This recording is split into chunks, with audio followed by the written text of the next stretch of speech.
Bonjour à tous, j'espère que vous allez bien. On se retrouve aujourd'hui pour une nouvelle recette qui va être la panna cotta vanille et mangue. J'espère que ça va vous plaire. Avant de commencer, si ce n'est pas encore fait, pensez à vous abonner à ma chaîne. Venez aussi me rejoindre sur mes réseaux sociaux. Et maintenant c'est parti, on va commencer.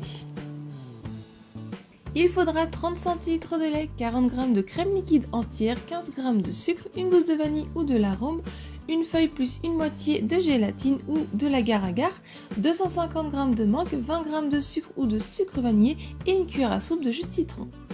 Je commence dans un récipient d'eau bien froide par y mettre mes feuilles de gélatine à réhydrater pendant 10 minutes. Dans une casserole, je viens verser le lait et la crème liquide.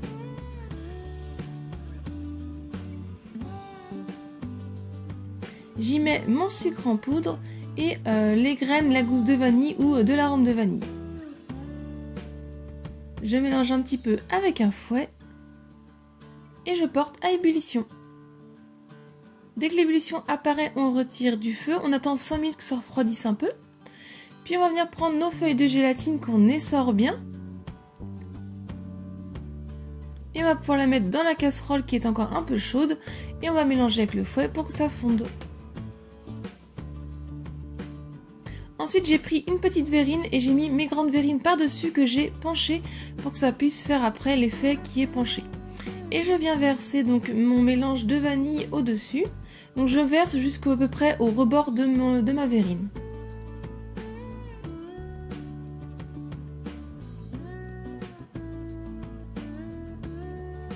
Et ensuite, je laisse refroidir, puis je les mets 3 heures au frais et si besoin, vous pouvez les mettre 1 heure au congélateur pour les figer. On va passer à la purée de mangue en mettant notre mangue dans un petit robot mixeur que j'ai coupé en petits dés. J'y ajoute le jus de citron. Et je viens mixer le tout pour que ça soit bien lisse.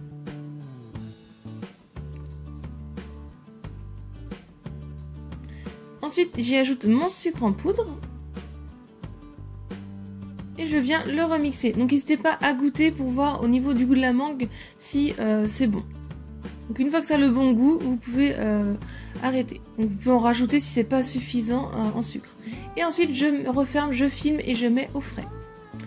Quand ça a bien pris, que c'est bien figé mon premier mélange que j'ai mis dans mes verrines, je vais pouvoir donc venir les redresser.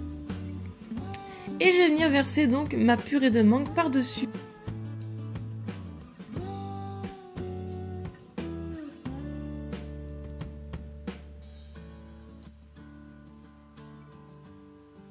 Et voilà, vos panna cotta sont prêtes. Donc avec ces quantités-là, j'en ai fait 3 assez petites.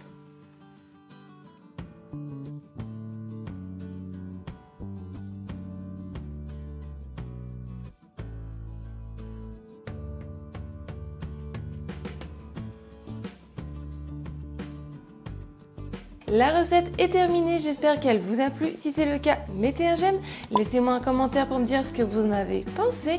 Partagez-la un maximum autour de vous. Si ce n'est pas encore fait, pensez à vous abonner.